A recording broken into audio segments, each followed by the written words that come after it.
My team's finally in the news. Yeah, tell us what's happening. Are they going to be in Oakland forever? That's the big question, right?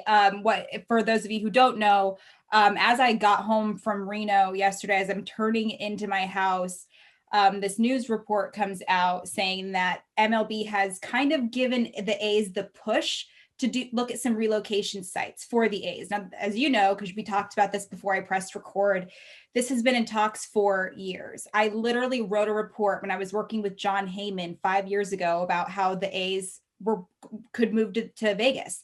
So Vegas is one of the teams, Nashville, Portland, Montreal. Those are the 4 teams that are kind of being talked about right now. Obviously, it could be anywhere because it's still like the talks are still in its infancy.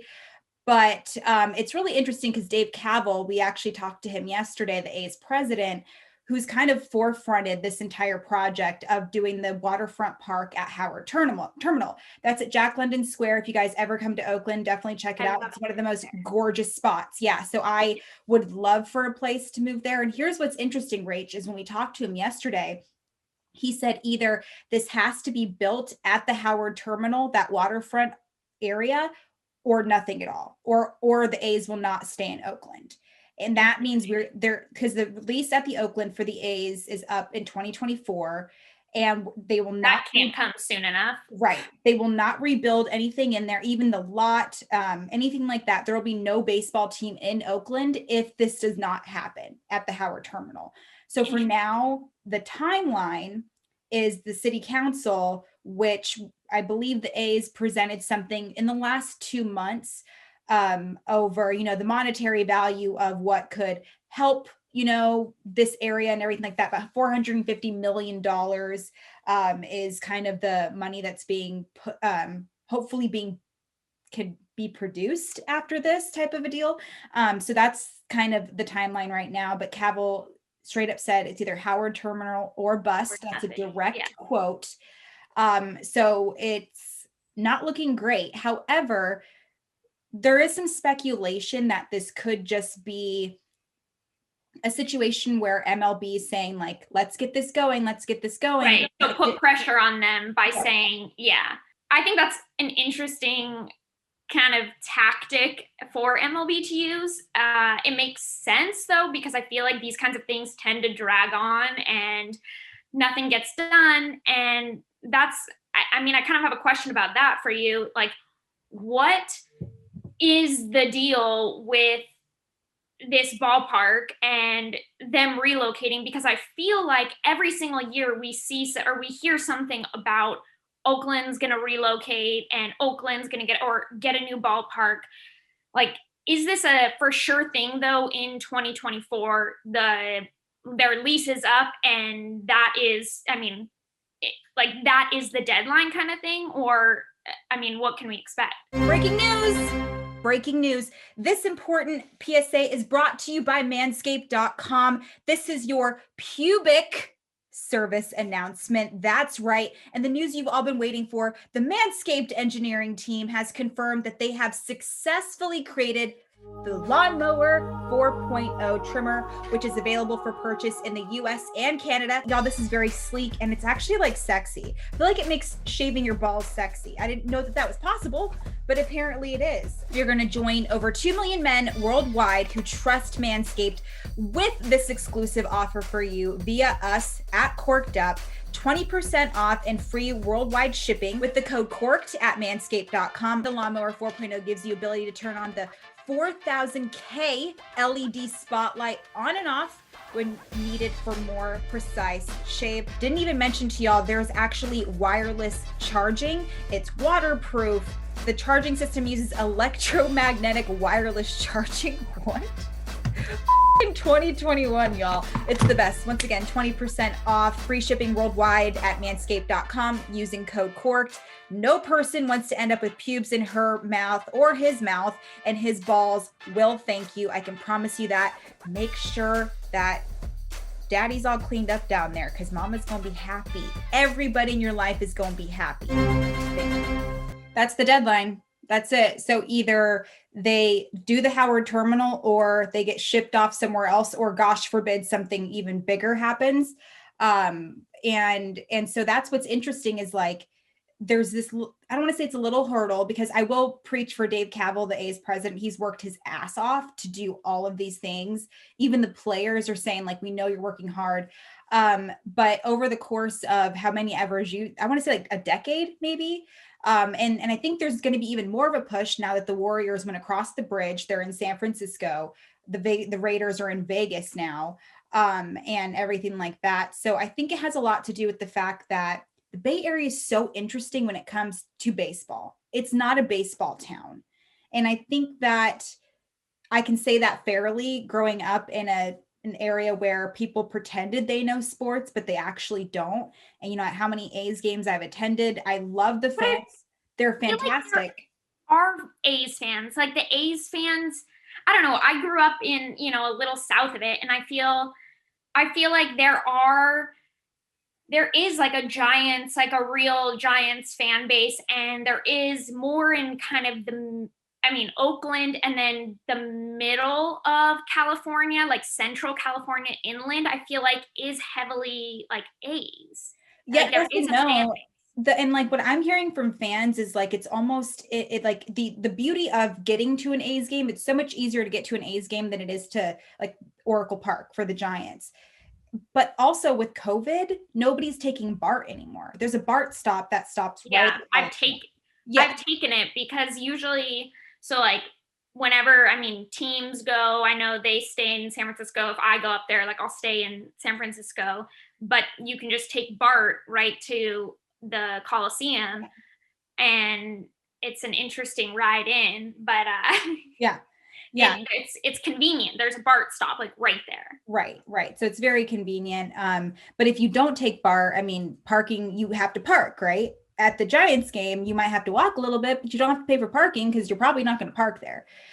So I know that's one of the concerns. And of course, people just don't like the stadium because it is old. Awful. It's awful. It is. I always say this, and I know like people think I'm biased because I grew up a Giants fan, but Oracle Park, or like whatever, where, the Giants play, wasn't always called that, but that is my favorite ballpark.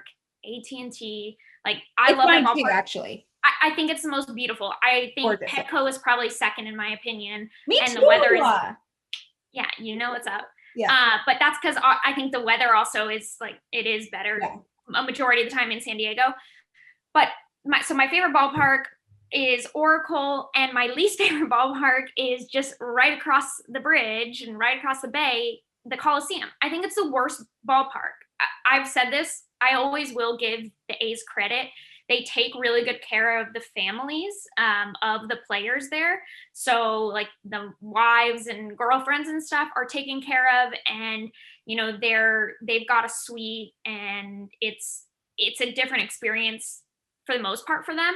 But as a fan, like I hate going there. I just think it's so run down. It feels just lifeless. Right. And so on the flip side, I will give you good news in that case. No matter what, there will be a new stadium, right? So that's at least good in that regard. But I'm right there with you. However, like obviously the Coliseum's hosted. It's the last game that my dad and I ever went to. And like, I had my first career moments there. I interviewed MC Hammer, and I did my first live hit and covered so many postseason games. So it's definitely, when it goes, it'll be tough on me. However, I'm liking the way that fans have talked about this, both A's and non-A's fans. Are A's fans excited? Like, do they want it to be? Yes. They don't want them to leave Oakland. They definitely don't want them to leave Oakland, but they definitely want a new stadium, which is fair. I totally understand that. How quickly though can a new stadium be built? I don't think it takes that long. The only one that I've actually really covered, it was, the Rangers' new stadium, which doesn't feel like it took long. Maybe it's one season. And then I was doing a lot of the Raiders coverage up until it was made, and there was pushbacks, but they were still, I think, relatively ready, but there was COVID. So I don't know if they didn't have to rush it as much. So that was kind of interesting. I think anything can really be made quickly if you pay enough money for it. But the one thing I wanted to ask you about is because you quote tweeted about it, and you mentioned Portland and Nashville. Now I know why you would want it to be Nashville, but why Portland? Wait, why do you know why I would want it to be Nashville? Because we love Nashville. I do. Yeah. Every week, Rachel will text me like, we should go to a Morgan Wallen concert, or let's go to Stagecoach. So I know you would want My youngest brother, Joey, too. He went to Vanderbilt. He did go to Vandy, yes. Yeah. So he's a Vandy boy. Yeah. I think Nashville would be a great city for it. They're just it's a music city, but they have a lot of pride in everything there, I feel like. So I think it would be cool. I like Portland because it's different. Now it's going to have at least like the dome that Seattle has. It might not be a full enclosure, but I mean, it rains way too much there. But if Seattle can do it, there's no reason Portland can't. Yeah. I think you're going to get a different, I think you'll keep the same fan base, but you'll get kind of a new Oregon. They have, the Portland Pickles. We love them. But you love the Portland Pickles. Yeah. I don't know enough about the demographic of people there, whether they would like it or not, and really become a sports, city. Yeah. Because I feel like they would do a really good job. I feel like the transition from the stereotypical A's fan, which everybody's different, to a Portland fan base wouldn't be that different. Yeah. I don't know. It would be interesting. I just think it just fits to me. Like it feels empty up there. And I feel like they need a team. Yeah. I do not like Vegas at all. See, I'm the opposite. That's my favorite. Really? See, and here's Manfred wants to bring gambling a lot more into the game. So I understand that part of it, and I think there are other ways to do it.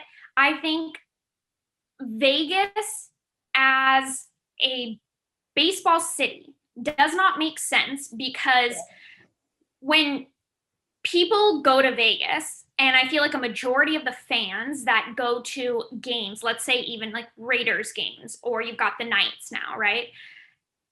Those kinds of sports, one, they don't have nearly as many games. So you can get a lot of like tourists that, want to go see a game. And those are exciting games.